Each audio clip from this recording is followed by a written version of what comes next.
ఒంగోలు వెళ్ళాం.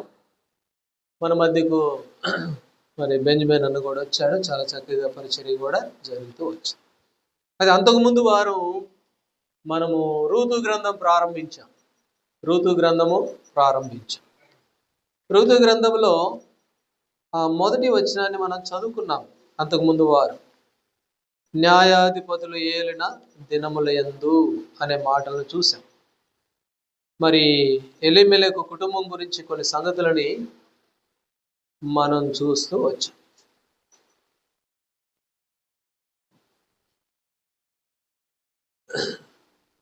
అంతకుముందు వారం కూడా 2 వారాలు ఆ మొదటి వచనం గురించి చూస్తూ వచ్చాము. సరే, ఇప్పుడు 6వ వచనాన్ని, ఋతు గ్రంథం 1వ అధ్యాయము 6వ వచనం, 6వ వచనాన్ని మనం చదువుకుంటాం అందరం కలిసి.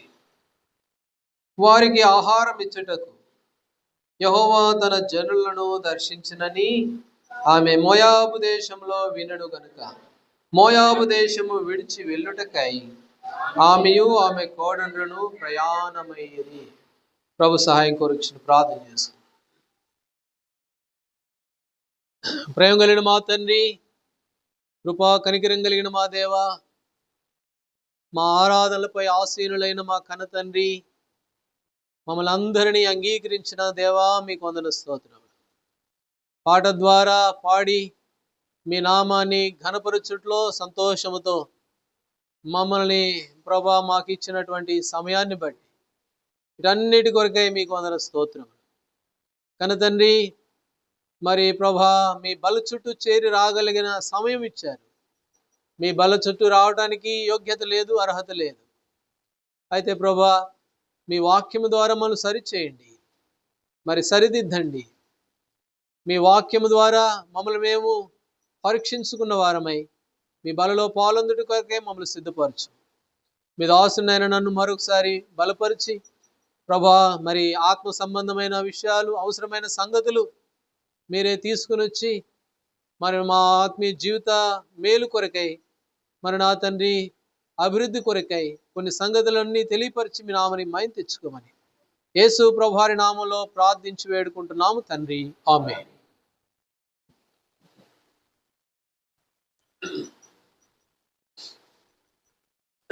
ఋతు గ్రంథము 1వ అధ్యాయము 6వ వచనం. అంతకుముందు గత 2 వారాలు ఆ మొదటి వచనాన్నే 2 వారాలు చూసాం. న్యాయాధిపతులు కరువు, మరి ఆ కరువులో వారు తప్పుకొని వెళ్ళడం, ఆ విషయాలన్నీ గతంలో మనం చూస్తూ వచ్చాం. ఇప్పుడు ఆ నయోమి కుటుంబం మోయాబు దేశానికి వెళ్ళింది. అక్కడ కొన్ని సంవత్సరాలు ఉన్నారు. వాళ్ళిద్దరు పిల్లలకి అక్కడే పెళ్ళిళ్ళు చేశారు. ఆ తర్వాత కొంతకాలానికి భర్త చనిపోయాడు. ఆ 1 నుంచి 2వ వచనం నుంచి 5వ వచనం వరకు భర్త చనిపోయాడు. కొడుకులిద్దరూ చచ్చిపోయారు. మరి కొడుకులందరూ చనిపోయారు.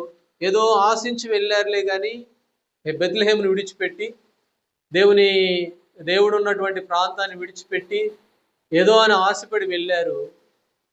అక్కడ వెళ్ళిన తర్వాత కొన్ని రోజులు బాగానే ఉంది. ఆ తర్వాత అన్నీ కోల్పోయింది నయోమి. అన్నీ కోల్పోయిన తర్వాత 6వ వచనంలో వారికి ఆహారం ఇచ్చుటకు యెహోవా తన జనులను దర్శించనని ఆమె మోయాబు దేశంలో వినెను గనుక.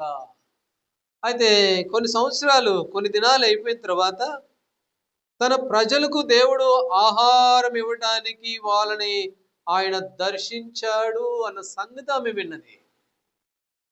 కాబట్టి దేవుడు కరువు పంపించింది వాస్తవమే. ఎందుకు కరువు వచ్చిందంటే వారు దేవుని మాట వినల, మొండికి తిరిగారు, పెయ్యి మొండికి తిరిగినట్టు.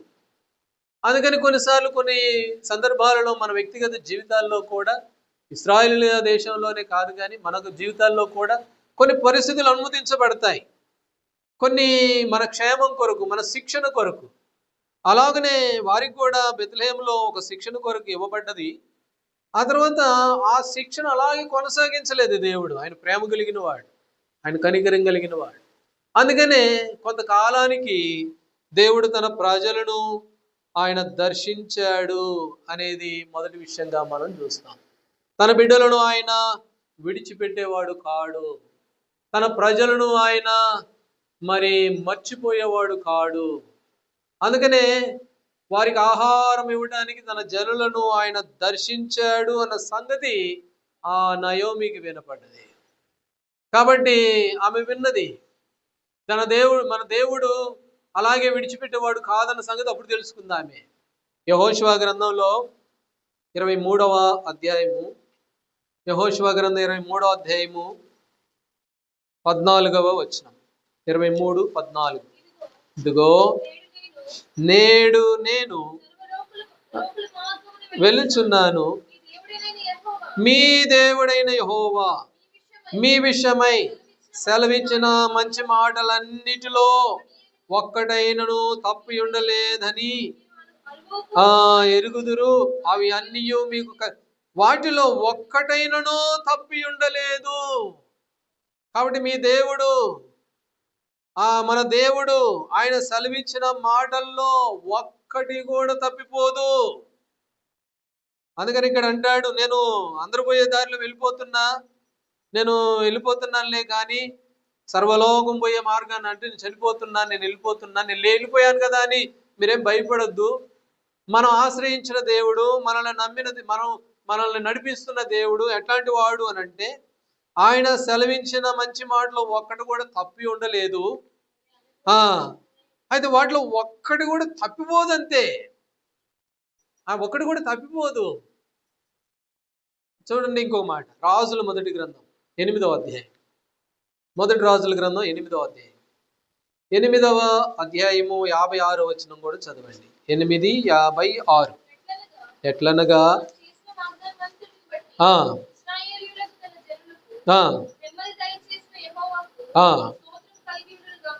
చివరి మాట, ఆయన చేసిన శుభవాగ్దానములలో ఒక్క మాటైనా తప్పిపోయినది కాదు. దేవుడు చేసిన శుభ వాగ్దానాలలో ఒక్కటైనా తప్పిపోయినది కాదు. మనమే నమ్మం చాలాసార్లు, మనకే నమ్మకం ఉండదు. నయోమి నమ్మలా, మిగిలిన వారందరూ నమ్మారు. ఆయన విడిచిపెట్టేవాడు కాడు, ఆయన మరలా తన జనులు దర్శిస్తాడు, వారికి ఆహారం ఇస్తాడు, వాళ్ళని బలపరుస్తాడు. ఆ సంగతి మిగిలిన వాళ్ళందరూ నమ్మారు. మిగిలిన వాళ్ళంటే తర్వాత చూస్తాం రాబో దినాల్లో. బోయాజ్ ఉన్నాడు, ఇంకా చాలా మంది ఉన్నారు బెత్లెహేంలో, వాళ్ళందరూ నమ్మారులే కానీ నయోమి నమ్మలేదు. అయితే వెళ్ళిపోయింది. అందుకని మన దేవుడు ఎట్లాంటి వాడు అంటే, ఆయన ఇచ్చిన శుభ వాగ్దానాల్లో ఒక్కటి కూడా తప్పిపోదు. నేను లోకాన్ని విడిచి వెళ్ళిపోతున్నా, అయితే ఆయన ఇచ్చిన మాటలు ఒక్కటైనను ఏంటట తప్పిపోదు. సంఖ్యాకాండం 23వ అధ్యాయం, సంఖ్యాకాండము 23వ అధ్యాయము 23:19. 23:19. దేవుడు అబద్ధమాడుటకు ఆయన మానవుడు కాడు, పశ్చాత్తాపడుటకు ఆయన నరపుత్రుడు కాడు, ఆయన చెప్పి చేయకుండా ఆయన మాట కాబట్టి అబద్ధం ఆడుటకు ఆయన ఎవరంట? మనుషుడు కాదు. మనం ఆడుతాం అబద్ధాలు. మనం లేస్తే మంచినీళ్ళు తాగినట్టుగా అబద్ధం ఆడతాం. యోబు గ్రంథంలో నీళ్లు తాగినట్టే మనకి అది చేస్తామని ఇది చేస్తామంటాం, అంతా ఉట్టిదే. ఆ రోజు రాను అది మర్చిపోతాం. ఆ మందిరం అంటే అది చేస్తాం ఇది చేస్తాం, మనం తప్పుకుంటాం. కానీ ఆయన అబద్ధం ఆడుటకు మానవుడు కాడు, ఆయన చెప్పి చేయకుండా ఉండేవాడు కాడు. ఆయన చెబితే దాన్ని చేస్తాడు, అంతే. ఆయన బిడ్డలు కూడా అలాగే ఉండాలని ఆయన కోరిక. అందుకని అంటాడు వాక్యంలో, నీ మాట అవునంటే అవును, కాదంటే కాదు. ఎందుకు మళ్ళీ అటు ఇటు? కాదంటే కాదు, అవునంటే అవును. ఎందుకంటే నేను అట్లాంటి వాడను, నేను పరిశుద్ధుడను కనుక మీరును పరిశుద్ధులై ఉండండి. కాబట్టి ఆయన చెప్పి చేయకుండా ఉండేవాడు కాడు, తప్పుకునేవాడు కాడు, తప్పించుకునేవాడు కాడు. కాబట్టి ఆయన చెప్పిన మాటలో ఒక్కటి కూడా తప్పిపోదు. ఒక ఆమె నవ్వింది. ఆమె ఎవరు చెప్పండి? ఎవరు ఆమె? నవ్వింది. ఈ వయసులోనా? 21వ అధ్యాయం ఆదికాండం, 21వ అధ్యాయం ఆదికాండము 1వ వచనం చదవండి. 21 1వ వచనం. 21వ అధ్యాయం మొదటి వచనం. యెహోవా తాను చెప్పిన ప్రకారము శారాను దర్శించెను.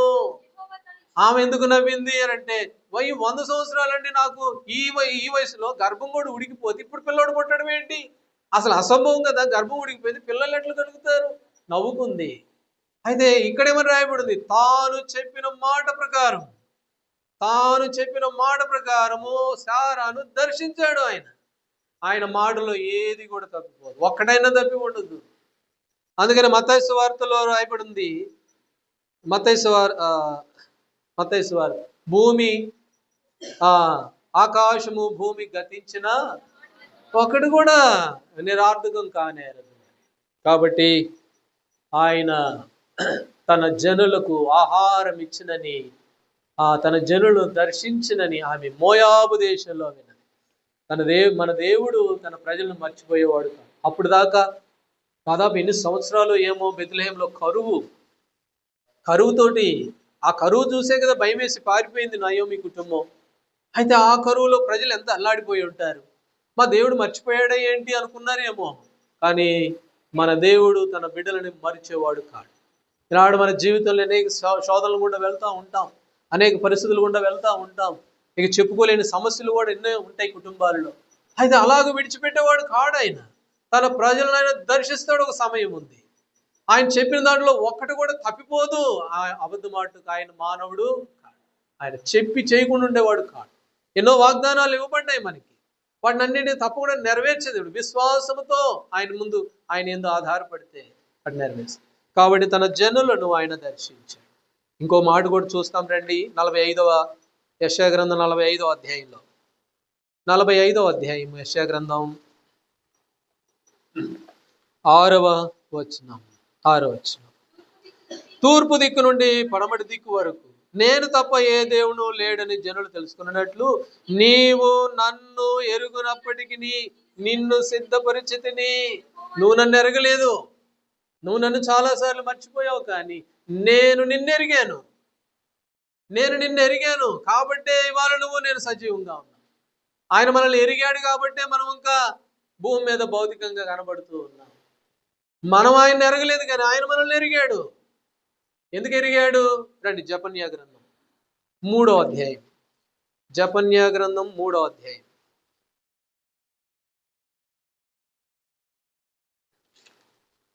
774వ పేజీ. జపన్యా గ్రంథం 3వ అధ్యాయము 19వ వచనం. ఆ కాలమున నిన్ను నేను శిక్షింతును, కుంటుచు రక్షింతును, చెదరగొట్టబడిన వారిని సమకూర్చుదును. ఏ దేశంలో వారు అవమానులందరూ అక్కడ నెల్ల నేను వారికి ఖ్యాతిని మంచి పేరును. ఎక్కడెక్కడ నువ్వు అవమానం పొందావో, ఎక్కడెక్కడ నీవు మరి చెదరగొట్టబడ్డావో, ఎక్కడ సిగ్గుపడ్డావో, అక్కడ నీకు మంచి పేరును మంచి ఖ్యాతిని నేను తీసుకొస్తాను. కాబట్టి నీవు నన్ను ఎరగనప్పటికీ నేను ఎరిగింది అందుకే, నేను సిద్ధపరిచింది అందుకే.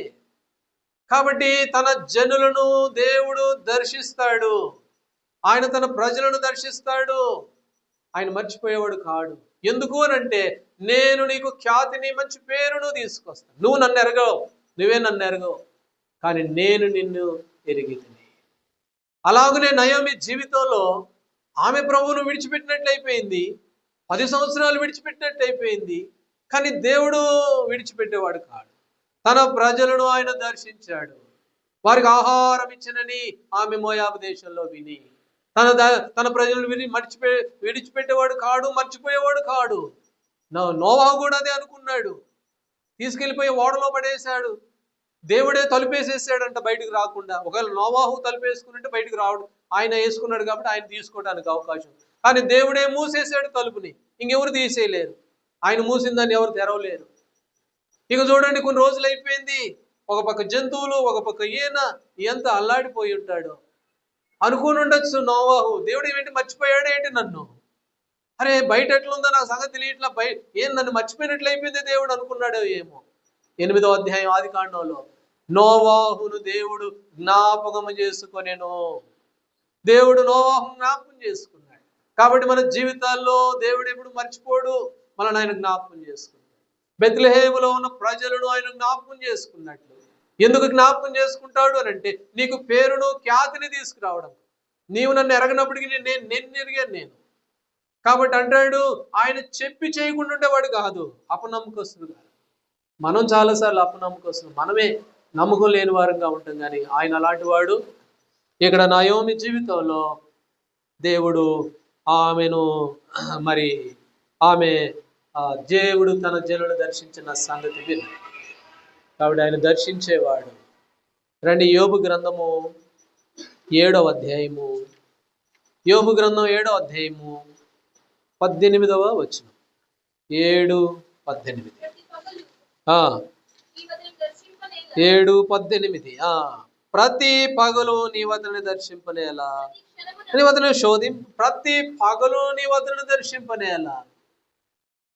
కీర్తన గ్రంథం 8వ అధ్యాయంలో నరుని దర్శించుటకు వాడే పాటివాడు, మనం ఏ పాటి వారు? మన ప్రతి పగలు ఆయన దర్శిస్తున్నాడు.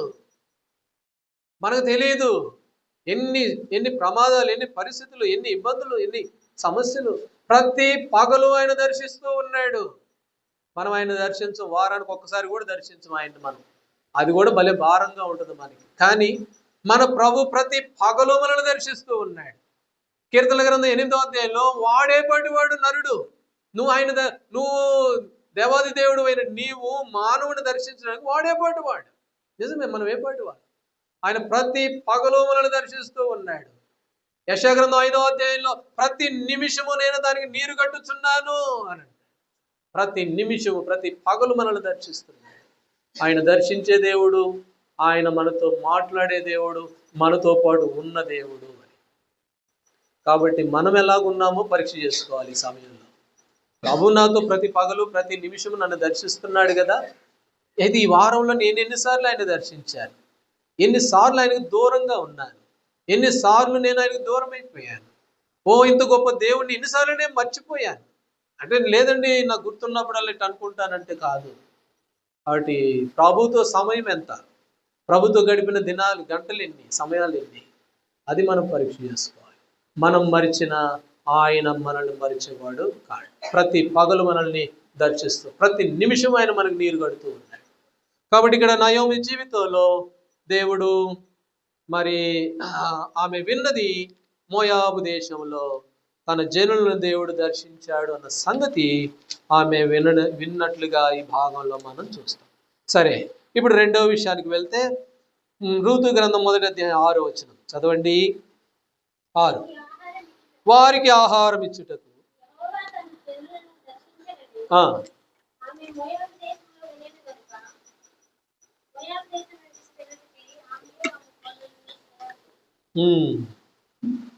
ఇప్పుడు తన జనులను దేవుడు దర్శించాడు అన్న సంగతి ఆమె ఎక్కడ విన్నది చెప్పండి? ఎక్కడ విన్నది? ఆమె మోయాబు దేశములో వినెను గనుక. మోయాబు దేశంలో ఏం చేసిందంట? ఆమె విన్నది. వినాలంటే ఏం కాదు, చెవులు ఉండాలి, అది ఓకే. వినాలంటే ఏం రావాలి? శబ్దం రావద్దు, ఎవరైనా చెప్పొద్దు. ఎవరైనా చెప్తేనే కదా వినపడేది. వినాలి అని అంటే ఎవరు చెప్పకుండా మౌనంగా ఉంటే వినపడుద్దా? లేదు. అయితే ఆమె ఎక్కడిన్నది? మోయాబు దేశంలో విన్నది. అంటే ఎవరు చెప్పారు ఆమెకి? తన దేవుడు, వారి దేవుడు వాళ్ళని దర్శించాడు అన్న సంగతి ఆమెకి వినపడ్డది. 6వ వచనంలో అదే మనం చూస్తాం. ఆమె మోయాబు దేశములో వినెను గనుక. వినాలనంటే నెహెమ్యా గ్రంథము 12వ అధ్యాయం. నెహెమ్యా గ్రంథం 12వ అధ్యాయం 43వ వచనం. 12:43.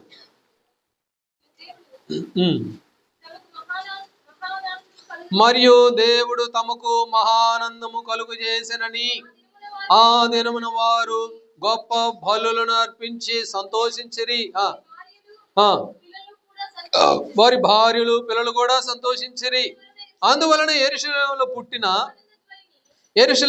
పుట్టిన ఆనంద ధ్వని బహుదూరమునకు వినబడెను. దేవుడు తన ప్రజలను దర్శించిన సంగతి, అక్షయమైన స్వాస్థ్యం ఇచ్చిన సంగతి, నిర్మలమైన స్వాస్థ్యం ఇచ్చిన సంగతి, వాడబారిన స్వాస్థ్యం ఇచ్చిన సంగతి, క్రొత్త జన్మ అనుభవం పొందిన సంగతి.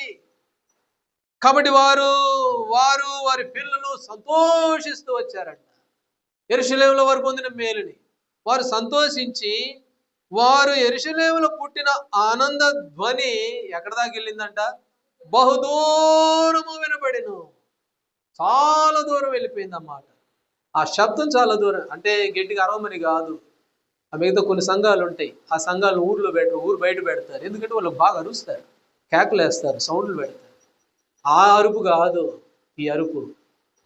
అయితే వారు పొందిన ఆనందము, వారు పొందిన రక్షణ, వారు పొందిన శ్రేష్టమైన అనుభవము అది ఎక్కడ దాకా వెళ్ళింది అంటే ఆనంద ధ్వని బహుదూరం వరకు వినపడెను. చాలా దూరం వినపడింది. ఈనాడు ప్రభుబిడ్డలంగా షాలేములో మనం పొందిన ఆశీర్వాదం, దేవుని రాజ్యంలో మనకు ఉన్నటువంటి ప్రవేశం, ఈ సంగతులన్నిటిని బట్టి అది బహుదూరం వినపడేదిగా ఉండాలి. చాలా దూరం వినపడాలి. ఆమెకు మోయాబు దేశంలో వినపడ్డది అన్నమాట. తన ప్రజలు దర్శించిన సంగతి మోయాబు దేశంలో విన్నది. అయితే ఈనాడు మనం కూడా అనేక బహుదూరం వినిపించే వారంగా ఉండాలి. వినపడ్డ గట్టికి మౌత్ తీసుకున్నా లేకపోతే కేకలేసో కాదు కానీ, కాబట్టి అనేకులకు తెలియపరచే వారంగా చాలా దూరం వినపడ్డది ఆ మాట. రండి ఎజ్రా గ్రంథం 3వ అధ్యాయం 13వ వచనం. ఏది సంతోష శబ్దమో దుఃఖ శబ్దమో జనులు తెలుసుకోలేకపోయిరి. జనులు గొప్ప ధ్వని చేసినందున ఆ శబ్దము అటు వారు పొందిన ఆ సంతోషము. మందిరం వేయబడ్డది పునాది. మందిరం పునాది వేయబడగానే ఆ మందిరం వేయబడిన పునాదిని చూసి అది సంతోషం పట్టుకోలేక ఏడుస్తూ ఉన్నారంట. అది దుఃఖ శబ్దం అర్థం కావట్లేదు, ఏడుపు శబ్దం అర్థం కావట్లేదు. వాళ్ళ ఆనందం, అది ఆనంద బాష్పాలు అంటారు కదా. మందిరము కట్టబడి ఉంది, మందిరం నిలబెట్టబడ్డది, మందిరం పడిపోయిన మందిరం తిరిగి పునర్జీవంలోకి వచ్చింది. అది చూసి గొప్ప సంతోషంతో ఏడుస్తూ ఉన్నారు. వీళ్ళు అనుకున్నారు ఏడుపా లేకపోతే సంతోషం, అర్థం కాదు. అది ఎక్కడి దాకా పోయింది అంటే బహుదూరం వ్యాపించింది. కాబట్టి ఆమె మోయాబు దేశంలో విన్నది.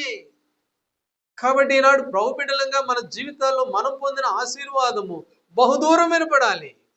బహుదూరం వినపడాలి. సంతోషము, ఆ సంతోషాన్ని, అది దుఃఖం ఆ సంతోషం అర్థం కాలేదు వాళ్ళకి. చెప్పనాసక్యమును మహిమాయుక్తమైన చెప్పడానికి వీలు పడిన సంతోషం నిజమే. ఈనాడు కనిగిరిలో ఒకప్పుడు మందిరం లేదు, సంఘం లేదు, సహవాసం లేదు. వెలివేయబడిన వారంలాగా ఉంటుంది. కొంతమంది దగ్గరికి పోతే చూసుకుందాం లేపో, సరేలయ్యా పోయిరా పోండి అని అన్నోళ్ళే తప్ప ప్రేమించిన వాళ్ళు కాదు, రెండు అన్నోళ్ళు కాదు.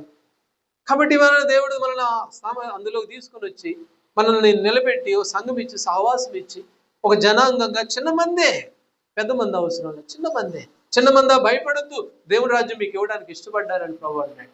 కాబట్టి చిన్న మందిగా వాళ్ళని సమకూరిస్తే ఇది చాలా దూరం వినపడాలి, బహుదూరం వినపడితేనే కదా మోయాబు దేశంలో వినపడితేనే కదా రూతు వచ్చేది, రూతుతో పాటు నయోమి వచ్చేది, నయోమితో పాటు రూతు. కాబట్టి బహుదూరం వినపడవలసిందిగా ఉంది. అయితే ఈనాడు రండి మత్తయి సువార్త 11వ అధ్యాయం, మత్తయి సువార్త 11వ అధ్యాయము 4వ వచనం. మత్తయి సువార్త 11:4. మీరు వెళ్ళి విన్నవాటిని కన్నవాటిని చెప్పండి. మీరు విన్నారు, కన్నారు, మీరు కన్నవాటిని విన్నవాటిని పోయి చెప్పండి.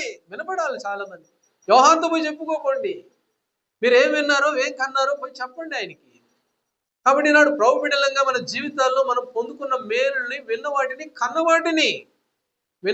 కన్నవాటిని బహుదూరం వినపడేలా చేయాలి మనం. అదే ప్రభు బిడ్డలంతో ఉన్న ఆసక్తి.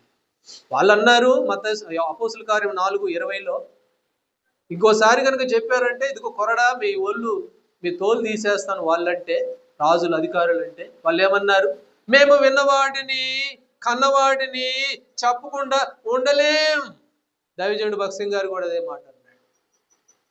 బైబిల్ చదువుకో, యేసు ప్రభువుని నమ్ముకున్నావా? వాళ్ళు అప్పుడు భక్సింగ్ గారు వాళ్ళ నాన్నగారు వచ్చి ఆ మాట అన్నాడంట. ఆయన సిక్కు మతస్థుడు, నిష్ట కలిగిన కుటుంబం. ముంబైలో అక్కడ దిగిన తర్వాత అప్పుడు అన్నాడంట, ప్రభువుని నమ్ముకున్నా అని చెప్పావు, మంచిది, సంతోషం, కానీ యువత చెప్పబాకు, తక్కువ దేవుడు, మనం సిక్కులోళ్ళం, చంపుతారు రా నాయన, చెప్పబాకు, ఎవరితో చెప్పబాకు అని అంటే, అప్పుడు భక్సింగ్ గారు ఒక మాట అన్నాడంట వాళ్ళ నాన్నతో, నాన్న, నా ముక్కు నా నోరు కొద్దిసేపు మూసి పెడితే ఏమవుద్ది అంటే, చచ్చిపోతాం. నా ప్రభు నా ఊపిరి వంటి వాడు, నేను శ్వాస తీసుకోకుండా ఎలా ఉండలేను, నా ప్రభుని గురించి చెప్పకుండా నేను ఉండలేను అన్నాడంట. కాబట్టి మేము విన్నవాడిని కన్నవాడిని చెప్పకుండా ఉండలేము. ఎట్లా చెప్పారు తెలుసా వాళ్ళు? ఎట్లా చెప్పారు తెలుసా? అపోస్తుల కార్యములు 16వ అధ్యాయం.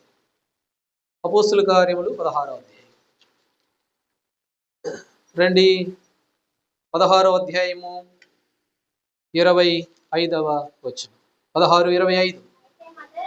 అయితే మధ్యరాత్రి వేళ పౌలును శీలయు దేవుని ప్రార్థించుచు కీర్తనలు పాడుచుండిరి, ఖైదీలు వినుచుండిరి. వీళ్ళు పాటలు పాడుతూ ఉంటే ఖైదీలు వింటా ఉన్నారు. ఎట్లాంటి స్థితిలో ఉండి పాడుతున్నారు తెలుసా? వీళ్ళు కాళ్ళు చేతులు బొండములు వేయబడి జైల్లో పడేశారు.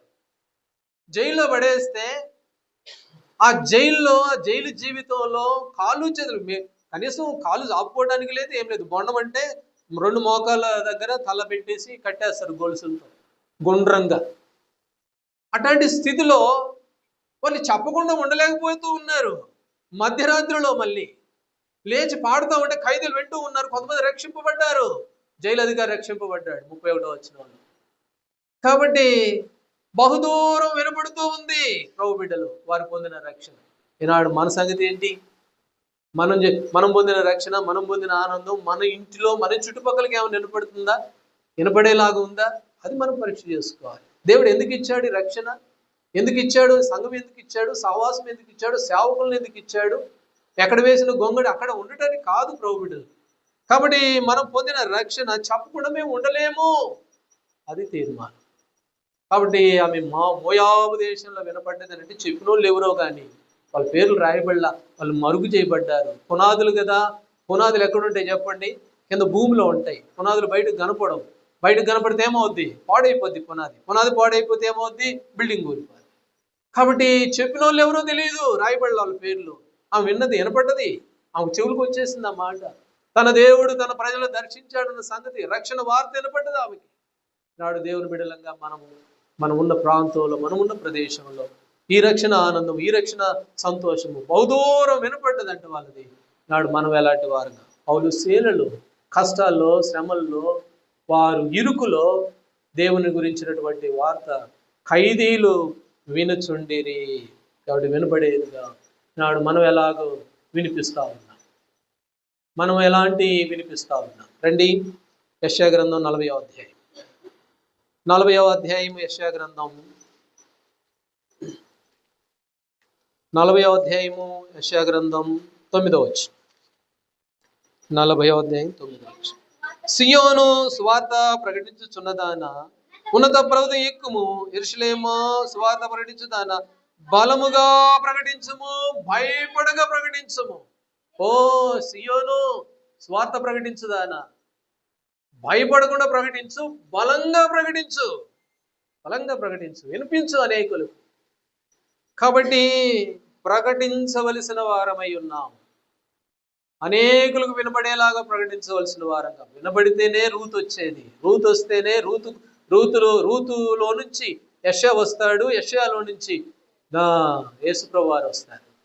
కాబట్టి చాలా ఉన్నాయి. ఇంకా అవన్నీ రావాలంటే వినపడాలి. మొట్టమొదటిది వినపడితేనే వాళ్ళు వచ్చేది. కాబట్టి ఈనాడు ప్రభు బిడ్డలంగా మనం అనేకులకు వినిపించాలి దేవుని వాక్యము. శ్రమంలో కష్టాలు, ఇప్పుడేం కష్టాలు లేవు. ఇక కాళ్ళు చేతులకు సంఖ్యలు వేస్తే ఇంకేం చెప్తాం? అసలు ఏం చెప్పం. ఇప్పుడు అన్నీ బాగానే ఉన్నాయి. కాబట్టి అనేకులకు వినిపించు దేవుని వాక్యం. నువ్వు విన్న వాటిని, కన్న వాటిని. ఏం కొత్త ఏం వద్దు. ఏం రకరకాలుగా కొన్ని పదాలు, కఠినమైన పదాలు నేర్చుకునే అవసరం లేదు. నువ్వేం విన్నావో, నువ్వేం కన్నావో, నువ్వేం మేలు పొందావో, నువ్వేంది దేవుని ద్వారా ఏ రక్షణలోకి వచ్చి ఏం పొందుకున్నావు, ఏం ఆశీర్వాదం పొందావో అది చెప్పు చాలు. కాబట్టి వారు బహుదూరం వినిపిస్తూ వచ్చారు. స్వార్థ ప్రకటించుదానా, బలముగా ప్రకటించు. మత్తయి సువార్త 12వ అధ్యాయము, మత్తయి సువార్త 12వ అధ్యాయము 41వ వచనం. 12:41 చదవండి. మత్తయి సువార్త 12:41. నినివే వారు యోనా ప్రకటన విని నినివే వారు యోనా ప్రకటన విని మారు మనసు పొందిరి. యోనా పోయాడు, 3 రోజుల ప్రయాణం అంత పట్టణం అది. ఎంత పట్టణం అంటే 3 రోజులు పోయినా కూడా, 3 రోజులు నడిచినా కూడా 3 రోజులు నడిస్తే సరిపడనంత పట్టణం. అంటే ఎంత పెద్ద పట్టణమో చూడండి. ఈ చివరి నుండి ఆ చివరికి ఎన్ని కిలోమీటర్లు ఉండే పట్టణం, చాలా పెద్ద పట్టణం. యోనా ఒక్కడే సామాన్యుడు. అంతకుముందే పోయి చేప కడుపులో 3 రోజులు ఉండి వచ్చినవాడు. బయటకు వస్తే మరి పాపం సరైన వస్త్రాలు ఉన్నాయో లేవో, నీ శ్వాసన ఉందో ఏమో వాళ్ళంతా. అట్లాంటి వ్యక్తి పోయి యోనా ప్రకటన చేయగానే 3 రోజులు తిరిగినంత పెద్ద పట్టణం. బహుశా హైదరాబాద్ కంటే మనకు తెలిసినంత హైదరాబాద్ అయితే చాలా పెద్దగా ఉంటుంది. అట్లాంటి పట్టణము. నినివే వారంతా కూడా మారు మనసు పొందుతూ వచ్చారు. ఈ ఒక్క మనుషుడు, సామాన్యమైన మనుషుడు. కాబట్టి మనుషుడు పోయి దేవుని వాక్యము, దేవుని సువార్త, ఆయన పొందిన రక్షణ, ఆయన పొందిన మేలు, ఆయన ఎంత గొప్పవాడు ప్రకటన చేయగానే ఆ నినివే వారంతా కూడా ఏం చేయబడుతూ వచ్చారట, రక్షణలోకి వచ్చారు, మారు మనసు పొందారు, గోనె పట్టు కట్టుకున్నారు, కన్నీరు విడిచారు. అప్పుడు పట్టణమే మార్చబడుతూ వచ్చారు. బిడ్డలం. కాబట్టి అనేకులకు వినిపించాల్సిన బాధ్యత మంది. దేవుడు తన ప్రజలను దర్శిస్తాడు, మనల్ని దర్శించేవాడు, విడిచిపెట్టేవాడు కాదు. విడిచిపెట్టలేదు కాబట్టే మనం ఇంకా సజీవంగా ఉన్నాం. ఆయన మనల్ని దర్శిస్తాడు. మనల్ని దర్శించడానికి మనం ఏ పాటి వాళ్ళం, కానీ ఆయన మనల్ని ఎంచాడు, గొప్పగా ఎంచాడు. మనకిచ్చిన వాగ్దానాలు నెరవేర్చేవాడు, మన పక్షాన ఉన్నవాడు. ఇలాంటి గొప్ప దేవుడిని కలిగి ఉండడం, తమ దేవుడు కాగలిగిన వారు ధన్యులు. యెహోవా తమకు దేవుడు కాగలిగిన ధన్యులు, మనం ధన్యులుగా చేశాడు. రెండవది, ఆ ధన్యతలోనికి తీసుకురాబడిన వారు మోయాబు దేశంలో వినబడినట్లుగా మనమున్న ప్రాంతంలో, మనమున్న ప్రదేశంలో బహుదూరం వినిపించాలి. నేనే ఇన్నండి, ఇంక నేను ఎవరికి వినిపిస్తానని అంటామేమో. నిజమే, అలాంటి అనుభవాలు కూడా ఉన్నాయి. దేవుని స్వరాన్ని నేనే సరిగా విననండి, నేను ఇంకొకరికి ఏం వినిపిస్తాను? లేదు. అది ఏ శబ్దం అర్థం కాల, వాళ్ళ శబ్దం, వారికి పొందిన రక్షణ ఆనందం. దేవుడు అందుకనే మనల్ని దర్శించి రక్షణ ఇచ్చి ఆ విలువైన స్వాస్థ్యం మనకి ఇచ్చింది. ఎందుకు అనంటే అనేకులకు వినిపించాలి, అనేకులకు తెలియపరచాలి. ఆ బాధ్యత మన మీద ఉంది. అప్పుడే ప్రభు అంటాడు భుజం మీద చేయి వేసి, బలా నమ్మకమైన మంచి దాసు. లేకపోతే అంటాడు, ఓ సోమరమైన చెడ్డ దాసుడా, వీడి కాలేజీలు కట్టేయండి అంటాడు. కాబట్టి ఆ విషయాల్లో మనం జ్ఞాపకం చేసుకుందాం. రోమిలకు రాసిన పత్రిక 10వ అధ్యాయం, రోమిలకు రాసిన పత్రిక 10వ అధ్యాయము చదవండి. 10వ అధ్యాయం 14వ వచనం. రోమా 10:14.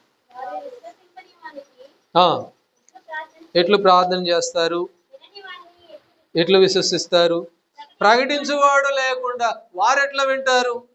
ప్రకటించేవాళ్ళు లేకపోతే వాళ్ళు ఎట్లా వింటారు? ప్రకటించేవాళ్ళు కావాలా? లేదండి నాకు నచ్చండి, మోగోండండి, నాకు లేదండి స్వరం లేదు, లేదా మంచిది. అయితే ప్రకటించే వారికి తోడ్పాటుగా ఉండు, ప్రకటించే వారికి సహకారిగా ఉండు. నేను చెప్పలేనండి, చెప్పేవాళ్ళు ఉన్నారు, వాళ్ళకి సహకారిగా ఉండు, వాళ్ళకి చేయూతగా ఉండు. కాబట్టి ప్రకటించేవాడు లేకపోతే ఎట్లా వింటారు వాళ్ళు? రోమా 10:14.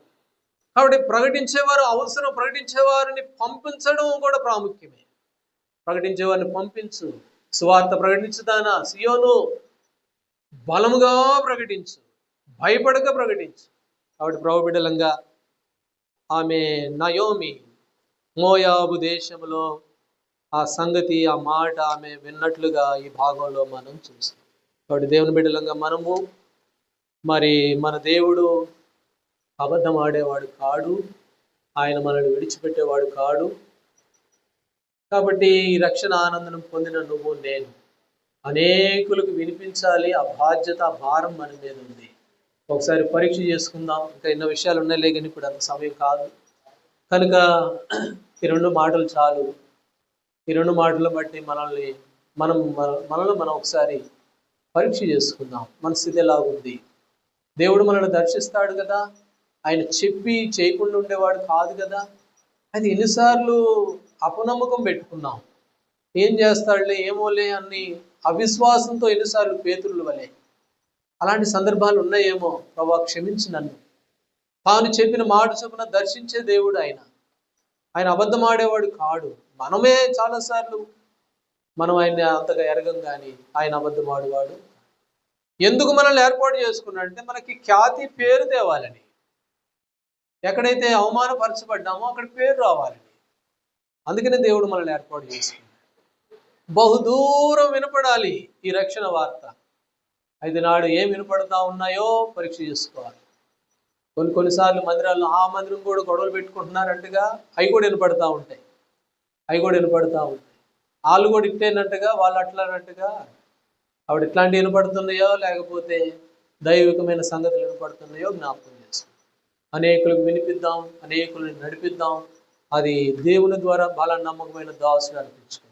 ఈ అనుభవాలు లేకపోతే ప్రభా నన్ను సిద్ధపరుచు ఆ రీతిగా నేనును మరి అనేకులకు పౌలు అపోస్తులు శీలలో వారు ఖైదీలో ఉంటూ ఖైదీలకు వినిపించారు కదా. నేను వెలుపటే ఉన్నా స్వేచ్ఛగా ఉన్నా ఒకరికన్నా ఇద్దరికన్నా నేను వినిపించేలాగా నన్ను సిద్ధపరచు ప్రభా అని సిద్ధపాటు కలుగుద్దాం. ఈ అనుభవాలు లేకపోతే క్షమించు, ఇక నుంచైనా అలా ఉండటానికి సాయం చేయి ప్రభా అని ప్రార్థన చేసుకుందాం. ఒక ఆయన ఉన్నాడు, భక్తులు ఉన్నారు, ఇద్దరు మారు మనసు కొరకు 60 సంవత్సరాలు ప్రార్థన చేశాడంట. ఇద్దరు రక్షణ కొరకు 60 సంవత్సరాలు మానక ప్రార్థన చేస్తే నేను చనిపోయిన తర్వాత ఆ ఇద్దరు రక్షణలోకి వచ్చారు. ఆయన ప్రార్థన ఆవిడ గురిగా పెట్టుకుందాము. మన గ్రామంలో మన స్నేహితులు ఎవరో ఉంటారుగా, మన మాట వినేవాళ్ళు, వాళ్ళ విషయమై గురిగా పెట్టుకుందాం. వాళ్ళ విషయమై భారంగా ప్రార్థించి వాళ్ళ రక్షణ కొరకు ప్రయాసపడదాం. వారిని నడిపించేంత వరకు ప్రకటిద్దాం దేవుని వాక్యం. మనం విన్న వాటిని కన్న వాటిని అబద్ధాలు వద్దు. ఏదైతే విన్నామో, ఏదైతే కన్నామో, ఏదైతే అనుభవిస్తున్నామో దాన్ని అనేకులు ప్రకటిద్దాం. ఒక గురి కలిగి, ఒక వ్యక్తి విషయమై, కుటుంబం విషయమై భారం కలిగి వారి బాగు కొరకు, వారి రక్షణ కొరకు ప్రార్థన చేయాలి. అలాంటి తీర్మానాలు అప్పుడు బలా నమ్మకమైన దాసుని ప్రభు ద్వారా మనం అనిపించుకుందాం. మోయాబు దేశంలో ఆమె విన్నది ఆ తర్వాత గొప్ప ఆశీర్వాదంలోనికి ఆమె తీసుకొని రావాలి. కాబట్టి మనం కూడా ఈ అనుభవాలను కలిగి ప్రభువుని మరి ఘనపరిచే వారంగా మనం ఆ రీతిగా సిద్ధపడి ప్రభు యొక్క బలలో పాల్గొనే వారంగా